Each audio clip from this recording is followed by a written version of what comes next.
city as a whole just loves basketball. It probably is the best arena in the NBA. Jump shot is up. It's good.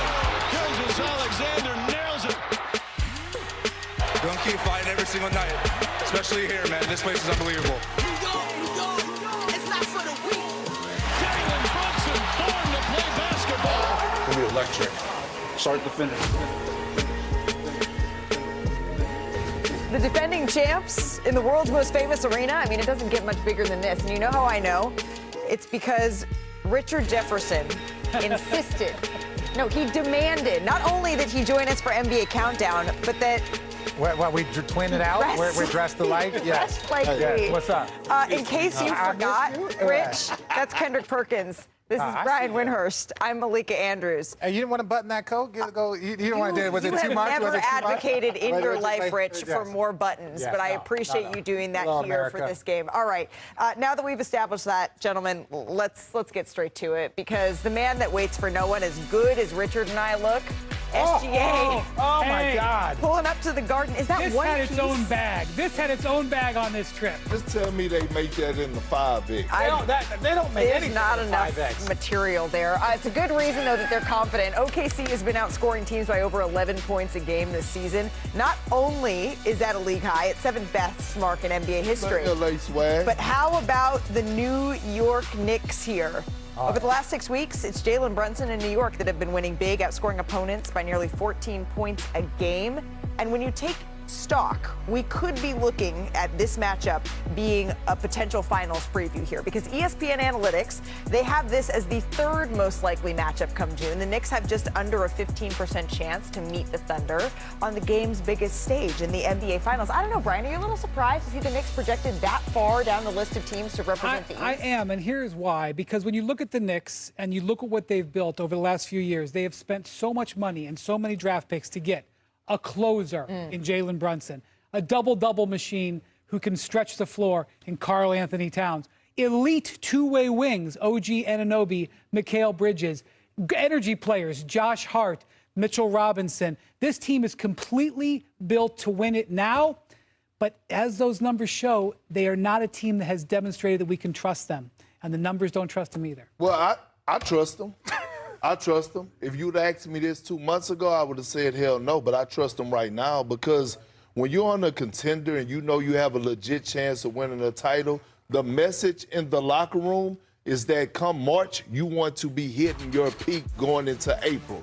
That's what this team is doing right now. They have been one of the better defensive teams. Karl Anthony Towns, I have to sing his praises. You know why? Because he is sacrificing. I know he hasn't scored. He's on a hot streak right now, RJ, Wendy, and Malika, or a streak, should I say, for us not having 20 field goal attempts, but the word sacrifice come to mind. And when you think about champions and you think about your sacrifice, it's a quick story. We in Rome, 2008.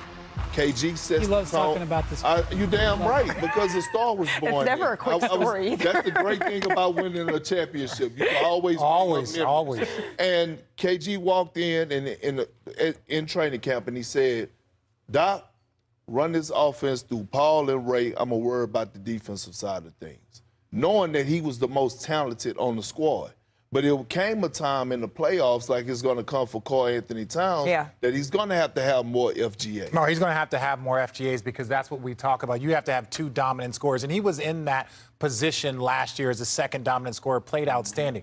But Mike Brown, when we had an opportunity to talk to him early in the season, he said, look, Karl Anthony Towns is going to have the most difficult kind of transition. He's like, I'm trying to just give him a little bit at a time, because the 1 through 4 spot is very different than the 5 spot. And he wants him to be able to do all 5 spots. So that just took a little bit of time. And now you can see February, he shoots his highest in the season, shooting 39% from 3. He's starting to trend in like, okay, I feel more comfortable in the system and what we're doing, because they're going to need him to feel more comfortable, because he's got to be a high-level scorer as a second option on this team. If they're going to make a run to where they think they can go, think about the bigs that they're going to have to go through. Look at what they got in Cleveland. Look at what they got in Detroit.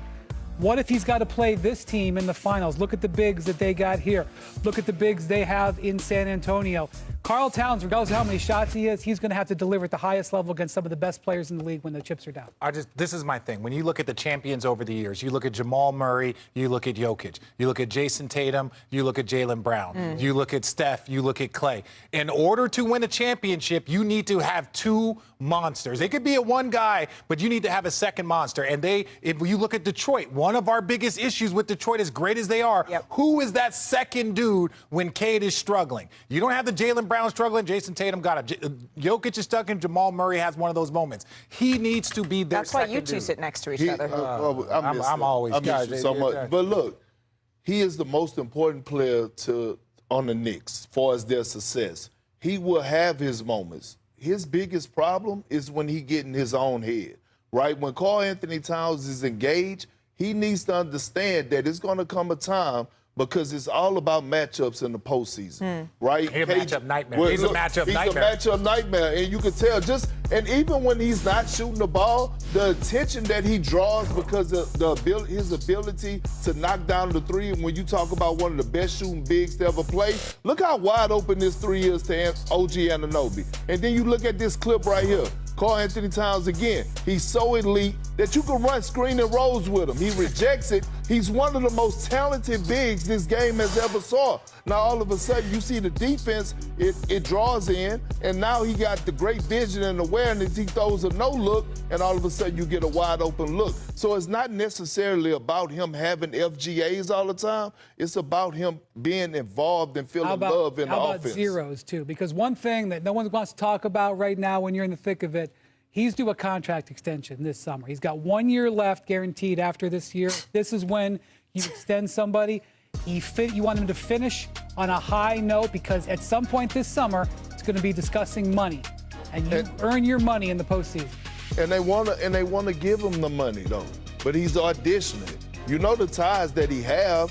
Him and when it comes to Leon Rose and Worldwide West, Karl Anthony Towns, they go back like 4 flats on a Cadillac. Wow. So they want to make sure he's successful in the Knicks uniform. They want to give him his letters. He's on the stage, though. He got to dance. They're going to need him to be successful tonight in this game because without Mitchell Robinson, they're going to be depending even more on Karl Anthony Towns. And they're going to have their hands full, right, against the defending champs coming up in this one in OKC. They're looking to become the first repeat champs since the Warriors. That was in 2017-18.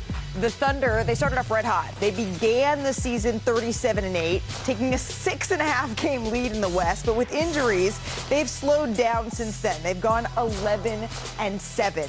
However, SGA still playing at an elite level here. He's scoring at least 20 points in 123 straight games. That is 4 games shy of passing Wilt Chamberlain for the longest streak in NBA history. All right, well, the best kept secret in the galaxy, it's not just the suit, it also is the dominance of SGA. But the secret's out, and you're looking at something that goes far past those 123 games. My thing is this. What Shai is doing is unheard of. To me, he's like Jokic as a guard. It's like after a while, you're like, wait, is this dude one of the greatest players of all time? Is he putting together one of the greatest stretches? He's averaged 30 points a game in 4 straight seasons. That puts you amongst elite category. There are very few people. You know how many people average 30 points a game in their career? Very few. Shaq did it 0 times. D-Wade, the monster, 1. Dominique Wilkins, 2 times. Kobe, 3. Shai has more than all of them.